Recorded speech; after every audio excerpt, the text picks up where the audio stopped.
saucers, demonstrating incredible performance, reported by credible witnesses. We got traffic here about 1:32. Are they alien vehicles or optical illusions? Or could there be a more sinister explanation? There's a new trail of evidence that leads back to secret Nazi technology and a post-war conspiracy to keep UFOs a mystery to this day.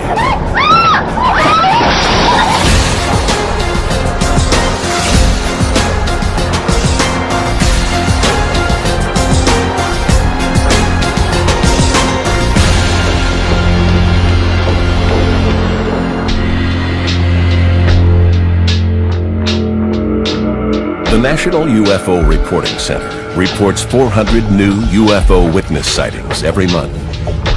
Disc-shaped objects, triangular craft, and flying lights are the most common objects reported. Many believe UFOs come from outer space. But there's another theory, that what we now call UFOs got their start in World War II, inside Hitler's Germany. A new investigation reveals that Nazi engineers were working on disc-shaped craft, vertical takeoff, and advanced propulsion systems. After the war, the U.S. military secretly took the designs back to the States, along with thousands of German scientists and engineers. 2 years later, in 1947, the first wave of UFO sightings occurs across the United States and then around the world. Could UFOs be secret U.S. aircraft, developed from captured German designs? To find an answer, we have to look at some of the most compelling UFO sightings, those witnessed by professional pilots, trained in aerial observation. The first major pilot reports date back to the final months of World War II. Declassified British and American documents revealed that in the skies over Germany, Allied pilots witnessed unusual flying objects. The crews were seeing strange objects that they couldn't identify. As they engaged them or tried to engage them, they weren't acting normal, like conventional aircraft. The men nicknamed the objects Foo Fighters after a popular comic book character. But there was nothing funny about these encounters. Researcher Keith Chester has interviewed 12 Foo Fighter witnesses and analyzed dozens of Allied pilot reports. Some of the pilots actually thought that they were traveling at speeds in excess of thousands of miles per hour, the way they shot straight up in the air or away from them. Most of the veterans that I've talked with have since passed away, except for one. And his name is Major Harold Augsburger. He was the commanding officer of the 415th. I saw a light off the right wing. We couldn't tell how close it was, but it was following along. Whatever he turned, it turned. My radar operator flipped over and he said, "Looks like a light to me, but I don't have any airplane on my radar system." So we made a turn to go over to see what it was, and when we got closer to it, all of a sudden this explosion flew up just like a rocket.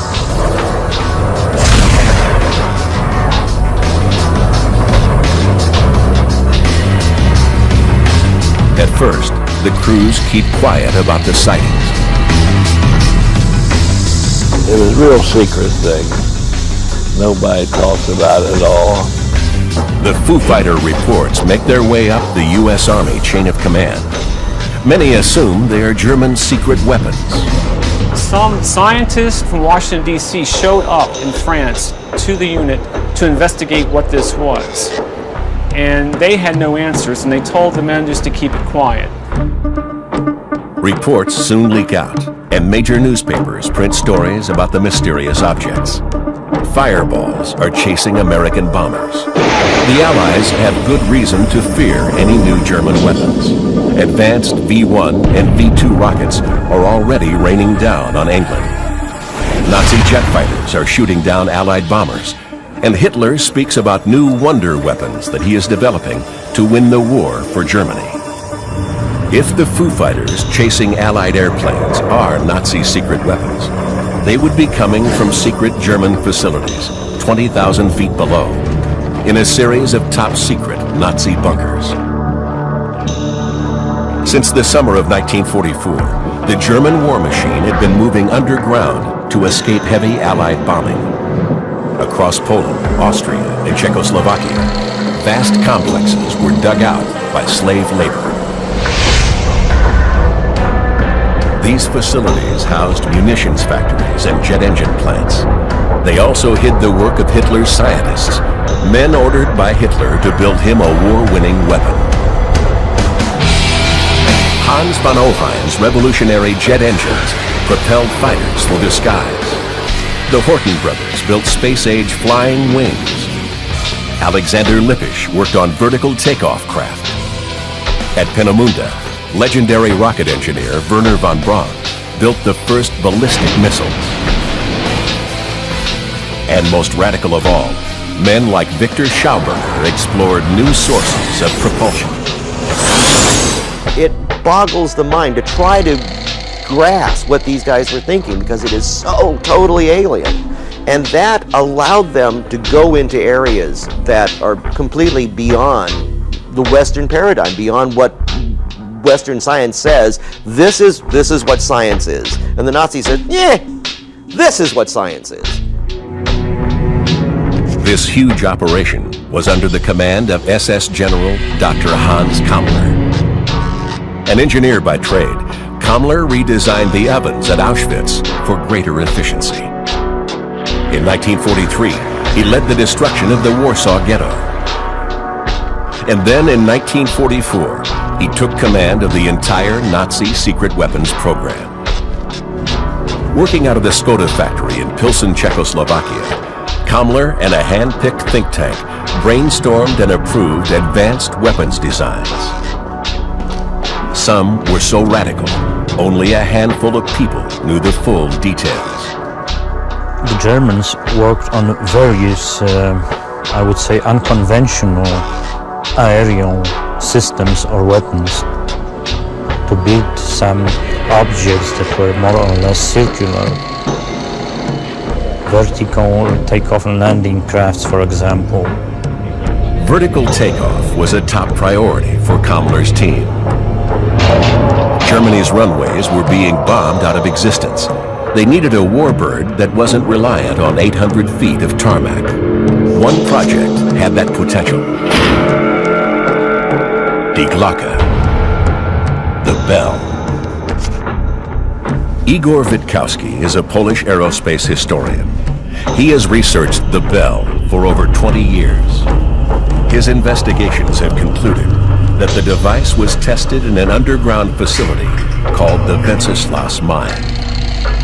The external appearance of the bell was such that it was a ceramic cover, bell-shaped,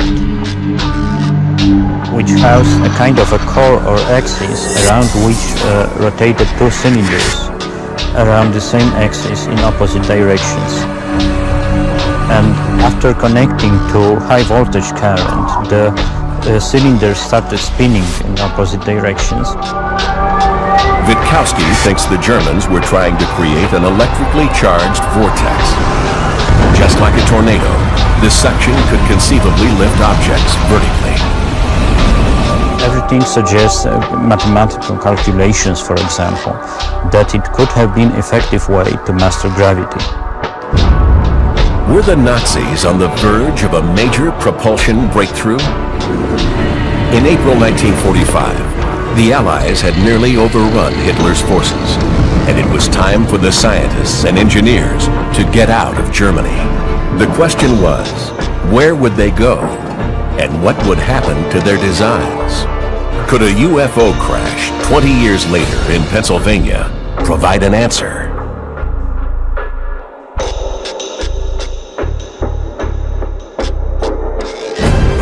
UFOs are reported in our airspace.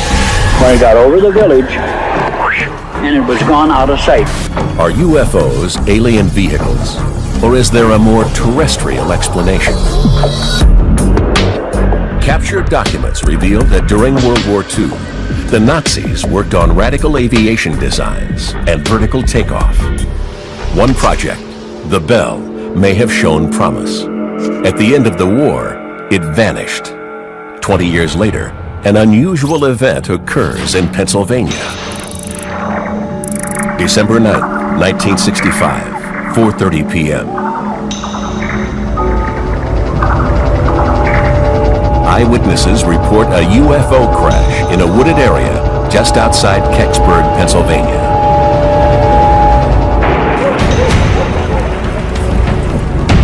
Their reports describe something that looks like an acorn. One witness even says the object looks like a bell. Stan Gordon is a local investigator and expert on the Kecksburg incident. It's approximately 10 to 12 feet or more in length, about 8 to 10 feet in diameter, but it's one solid piece of metal, kind of an unusual off-gold, bronze, copper color. The object has one other highly distinctive feature. On the bottom, one witness called it the bumper area, the raised up area of the acorn. There's these unusual markings that raised up off of that surface. At the crash site in the woods, the Kecksburg residents soon find they've outstayed their welcome. They're not there very long when two men in trench coats come down out of the woods very stern, and they tell them, get out of the area, this area is now quarantined. And he said, right behind these men are soldiers coming down, military people. Eyewitnesses later report seeing the object on a military vehicle speeding out of town. Where were they taking it? Stan Gordon thinks it went to Wright-Patterson Air Force Base, 250 miles west in Ohio. According to Gordon, just 2 days after the Kecksburg incident, the base makes an unusual request for ceramic bricks from a local foundry. They ordered a large supply, 6,500s, of a special type of brick. It was double glazed engineer brick, and that order was to be sent to Wright-Patterson Air Force Base. The delivery truck driver, Myron, later gives an interview where he claims he saw a bell-shaped object in a hangar. When I walked in the building and seen the bell shape there and they was working on it, one to do with this brick is to enclose it. They was going to entomb it. But why ceramic bricks? Ceramic is used for electrical and heat insulation. Was the Air Force trying to somehow shield the object? Could its physical similarity to the Nazi bell be more than just a coincidence? And could the ceramic bricks provide a further link between the two objects? The Kecksburg craft was reportedly encased in ceramic bricks.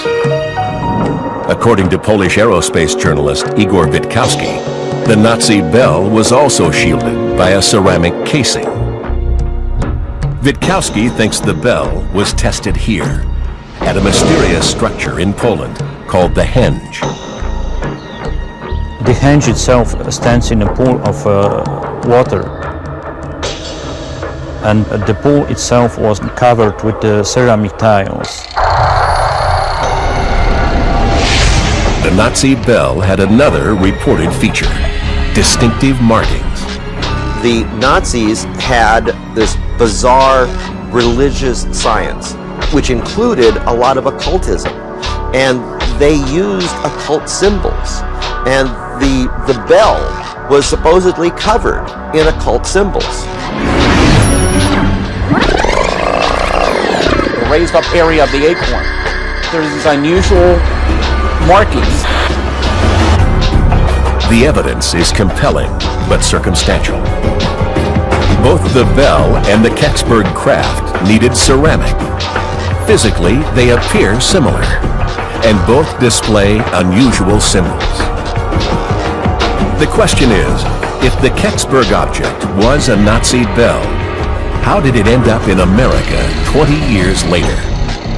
To answer that question, it's necessary to go back to Germany and the end of World War II. In April 1945, Hitler orders the deaths of 62 scientists working on the Bell project. concentration camp prisoners working on the secret underground projects are also executed. These mass killings are overseen by the SS general in charge of Hitler's secret weapons projects, Dr. Hans Kammler. The entrances to the tunnels were blown up, and all the prisoners of the concentration camps, which knew anything about the production or the purpose, was closed inside, and so the mystery of this undertaking was sealed off effectively. Hitler trusts Kammler to wipe out any traces of the Nazis' secret projects. But what the Führer doesn't know is that Kammler is getting ready to turn sides. In 1981, Hitler's former Minister of Armaments and War, Albert Speer, confessed that Kammler had told him he was planning to take all his secrets to the Americans in return for immunity. Did Kammler change sides? In April 1945, the man who had access to the Horten flying wing, who'd overseen von Ohain's jet revolution, von Braun's ballistic missiles, Schauberger's saucer, and the mysterious bell, leaves his base in Pilsen and vanishes forever. We actually don't know what happened to Hans Kammler at the end of the war. He has just disappeared. No body has been found. 6 different reports of his death were recorded. At the Nuremberg trials, he was barely mentioned, even though he had been directly responsible for the destruction of the Warsaw Ghetto and designing ovens at Auschwitz. Other SS officers that were dead or missing were tried in their absence. Why not Kammler? Was it an oversight by the Allies, or did Kammler make good on his plan to hand over his secrets to the United States? Kammler would have been a trump card, for example, for the Russians or for the Americans as such an expert. If he did go to America, he joined a roll call of Germany's most brilliant minds. Under a secret program called Operation Paperclip, the U.S. military swept up and transported Nazi engineers and scientists back to the States. The American public knew about a few of the paperclip Nazis. Werner von Braun was the poster child for the program.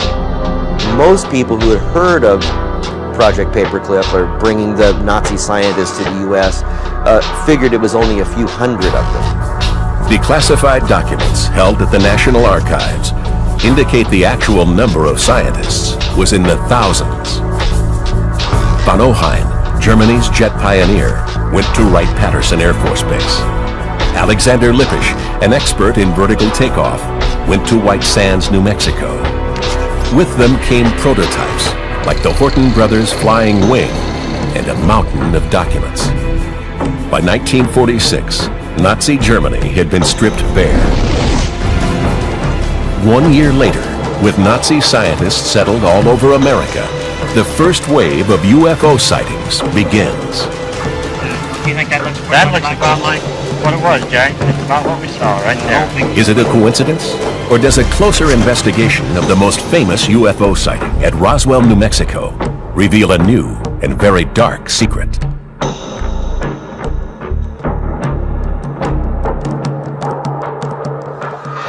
June 1947. Kenneth Arnold, a 42-year-old pilot, makes the first widely reported UFO sighting in the United States. Flying over Washington State, he sees a formation of crescent-shaped craft displaying unusual flight characteristics. Dr. Bruce Maccabee is an optical physicist who has investigated the Arnold case. There were no wings, you could see no wings, no engines, no vertical stabilizers or anything that was normal, but he assumed it was some sort of a new aircraft. Arnold's description of their movement results in the first use of the term flying saucer. Just 2 weeks later, America experiences the most famous UFO event of all time. July 1947, an object crashes near Roswell Army Airfield in New Mexico. After investigating the crash site, the Air Force puts out a sensational press release. The Roswell Army Air Base issued a press release saying that they had a flying saucer that crashed in the desert. Just a few hours after the initial press release, the Air Force did a 180, telling the press that the crashed object was a weather balloon, an innocent mistake, or deliberate misinformation. From the beginning, they had something they did not want the public to know. If they weren't hiding a crashed alien spacecraft at Roswell, what were they hiding? Does further investigation reveal a link to captured Nazi technology? For me, the most compelling link between the Roswell event and the Nazis is the shape of the aircraft. The aircraft apparently was a flying wing, and it's well established the Nazis were working on a flying wing. The Roswell crash happened within flying distance of White Sands, the Air Force Base where the Horton brothers' Nazi flying wing was first taken. Roswell was just 2 weeks after Kenneth Arnold had seen the world's first widely reported UFO. Is this what the Air Force was trying to cover up? An American-built flying wing prototype based on Nazi technology. After Roswell, UFO sightings go through the roof, peaking in the 50s. They're seeing flying saucers everywhere. Blocks of fantastic discs flying through the air. Is there something to it? There were tens of thousands of sightings. It's well documented now that there was virtually some sort of air war over America in 1952. The public is convinced that an alien invasion has begun. Even President Truman gets in on the act. There's always things like that going on. Flying saucers, you know. By the late 50s, popular culture is reinforcing the message. UFOs mean aliens. Flying saucers are from outer space. In 1952, the U.S. Air Force establishes Project Blue Book, an official task force based at Wright-Patterson Air Force Base. Project Blue Book collects and evaluates UFO reports. An analysis of these eyewitness sightings shows that Roswell wasn't the only UFO incident happening close to America's most secret bases. There were large numbers of sightings around hotspots. Hotspots as super secret, super sensitive military bases, often bases where German scientists had been moved to after the war as paperclip. Wright-Patterson Air Force Base was one of these hotspots. Initial newspaper reports claimed this is where the Roswell wreckage was taken. Project Blue Book had its headquarters here. In 1965, the Kecksburg object was reportedly seen inside one of its hangars, and it was home to some of Nazi Germany's most brilliant scientists. Dr. Paul Ziss is a retired aeronautical engineer. He worked with German Project Paperclip scientists at Wright-Patterson in the late 1950s. I worked with about 7 of them. There were probably about 40 of them at Wright-Patterson. First of all, they were loyal Germans, and they wanted Germany to win, and I don't find anything wrong with that. And they became loyal Americans when they came over here. Loyal enough to keep quiet about Germany's most secret weapons programs?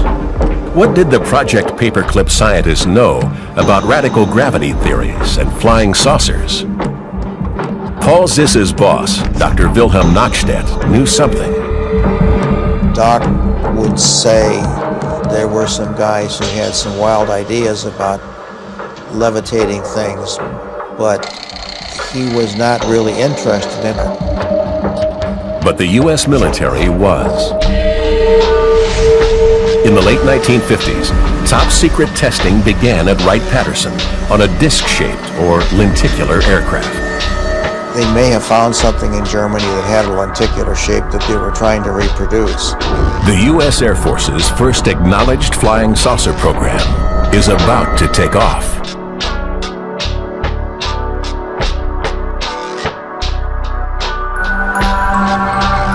Through the 1950s, UFO reports increase across the United States.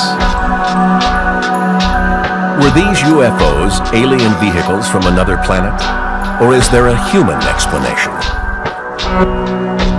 Government documents declassified in 1995 show that in the 1950s, the U.S. Air Force invested $5 million in a top-secret program known as Project Silverbug, run out of the Avro Canadian Company in Toronto.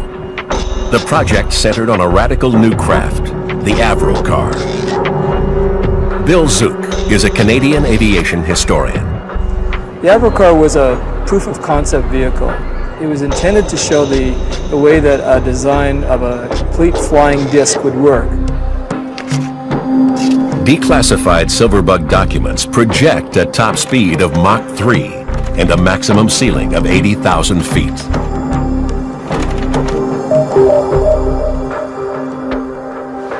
It would take off vertically using the Coanda effect.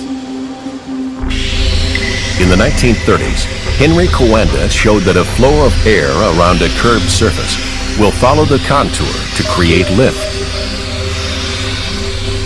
The Avro car would achieve the Coanda effect by using 3 engines to power a central fan. The downdraft would follow the curved surface and launch the craft into the sky. British engineering genius John Frost was the brains behind the project. Frost openly admitted that his inspiration had come directly from World War II German research. In 1953, he sat through a debriefing session with a German engineer who'd claimed that there was some testing of a flying disc in a test facility outside of Prague in the Second World War. This confirmation of German saucer tests wasn't the only link between the Avro car and Nazi Germany. One of the key advisors to the project was Alexander Lippisch, a project paperclip engineer. During World War II, he had worked alongside other Nazi scientists on vertical takeoff. What John Frost was doing was basically mining some of the information that Lippisch could provide. Frost was leaning heavily on German know-how. What did he know about their designs that convinced him the Avro car would work? Could it have anything to do with a top-secret Nazi project called the Repulsine? Built by Austrian engineer Victor Schauberger, it bears more than a passing resemblance to Frost's Avro car. Jörg Schauberger is Victor Schauberger's grandson. He owns an original unpowered model of the Repulsine device. And here is the device Victor Schauberger is very well known for when it comes to suction, anti-gravity, levitation, energy. It's the so-called Repulsine. Schauberger conducts his work at the Mauthausen concentration camp. Like the Avro car, Schauberger's Repulsine operates on the Coanda effect. According to Jörg Schauberger, his grandfather's initial tests astonished the whole team. By accident, this device flew to the ceiling of the workshop. Victor thought there is some levitational force within the machine. And this is anti-gravity working. But in 1944, just as Schauberger and his team are making progress, the SS orders him to head east. He writes one day he has to go to a secret facility somewhere in Poland, and then we don't have any reports from him for many weeks. Poland, home of the Bell, another Nazi project focused on vortices and anti-gravity. Was Schauberger brought in to help their design team? At the war's end, Schauberger's designs and prototypes are seized by the Allies. Victor said after the war that the US have things stolen from him that were very important for his work. All the working models of the Repulsine vanish. A few years later, as the first flying saucer reports flood the United States, Victor Schauberger is stunned. He himself tells journalists or people who listen to him, I was the one who built the first flying saucer.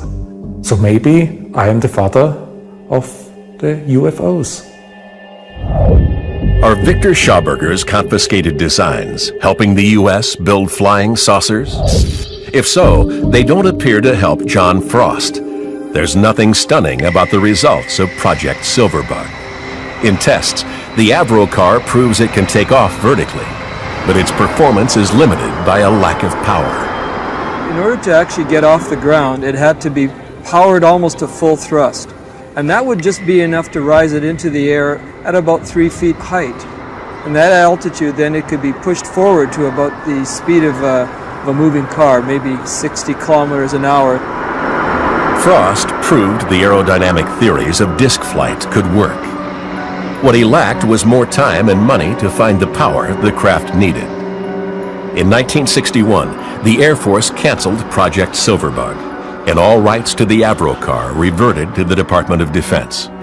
It looked like the end of the road for man-made saucers. Or was it?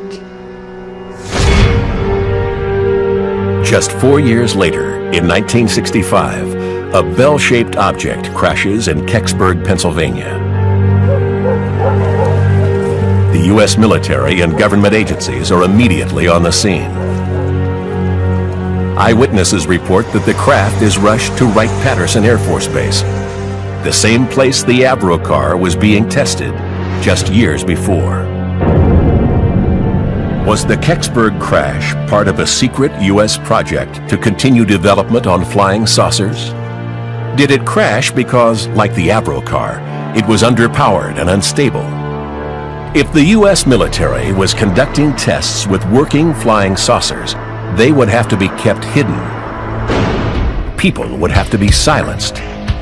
Impossible? One fact is undisputed. It's been done before, in the U.S. military's black projects, at a place called Area 51.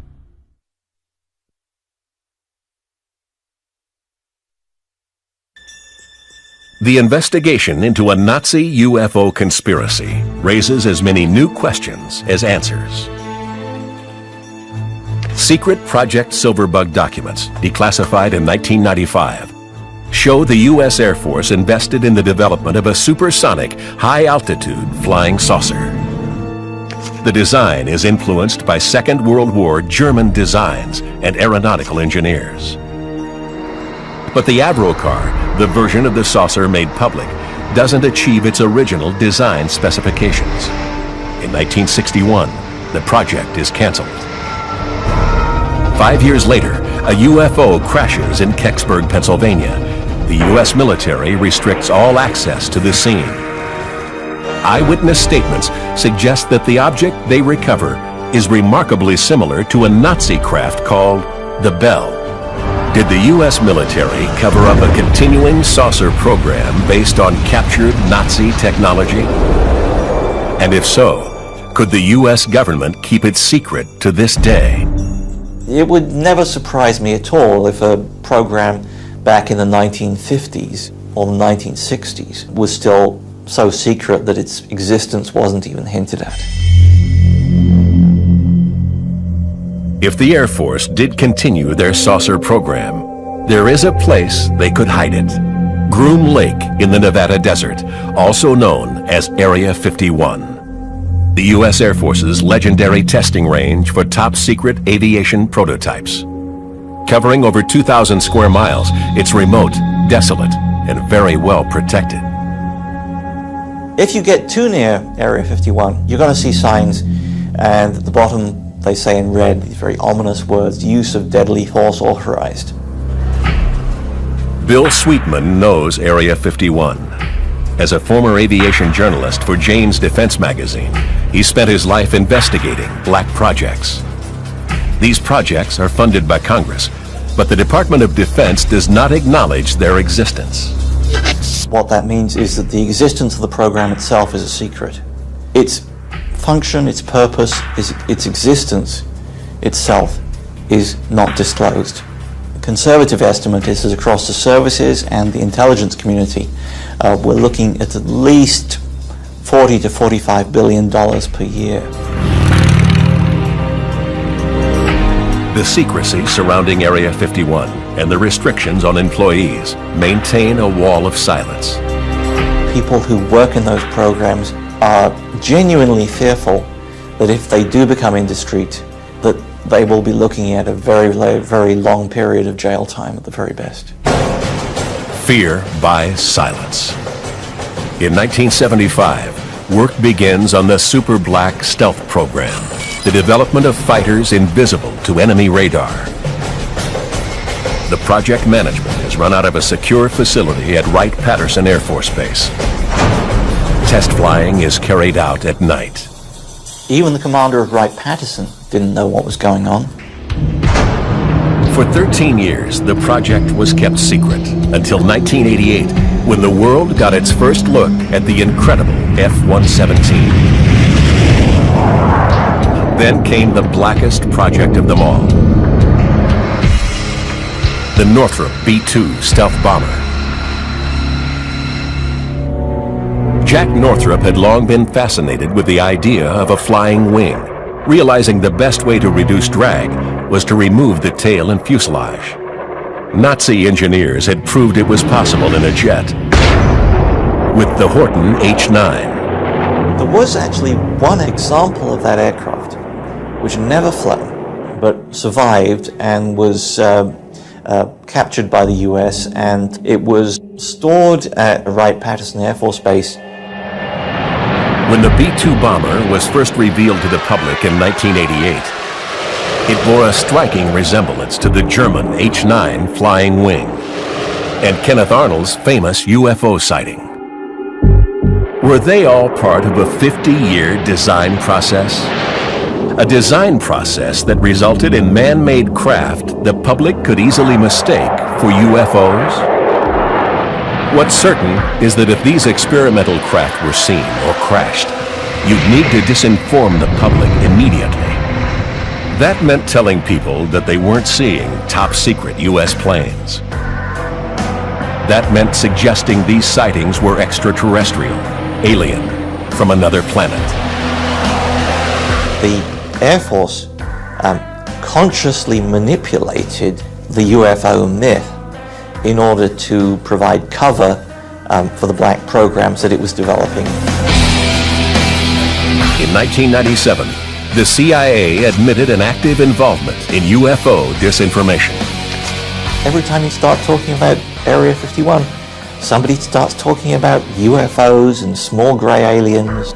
If that is indeed the result of a deliberate disinformation attempt, I would love to meet the person responsible and shake his hand, because it was a really, really good one. So what is happening at Area 51? It still employs thousands of people. Even though the last known aircraft tested there, Tacit Blue, was greenlit in 1976. So we have 25-30 years of black programs, hundreds of billions of dollars that we know nothing about. The Horten H-9, Stealth, the F-117, the B-2. The U.S. military has successfully hidden its top-secret projects, including any evidence of flying saucers. But what about other countries, other sightings? Is there an explanation for the incredible UFO reports outside of the United States? An explanation that may also lead to Nazi engineers?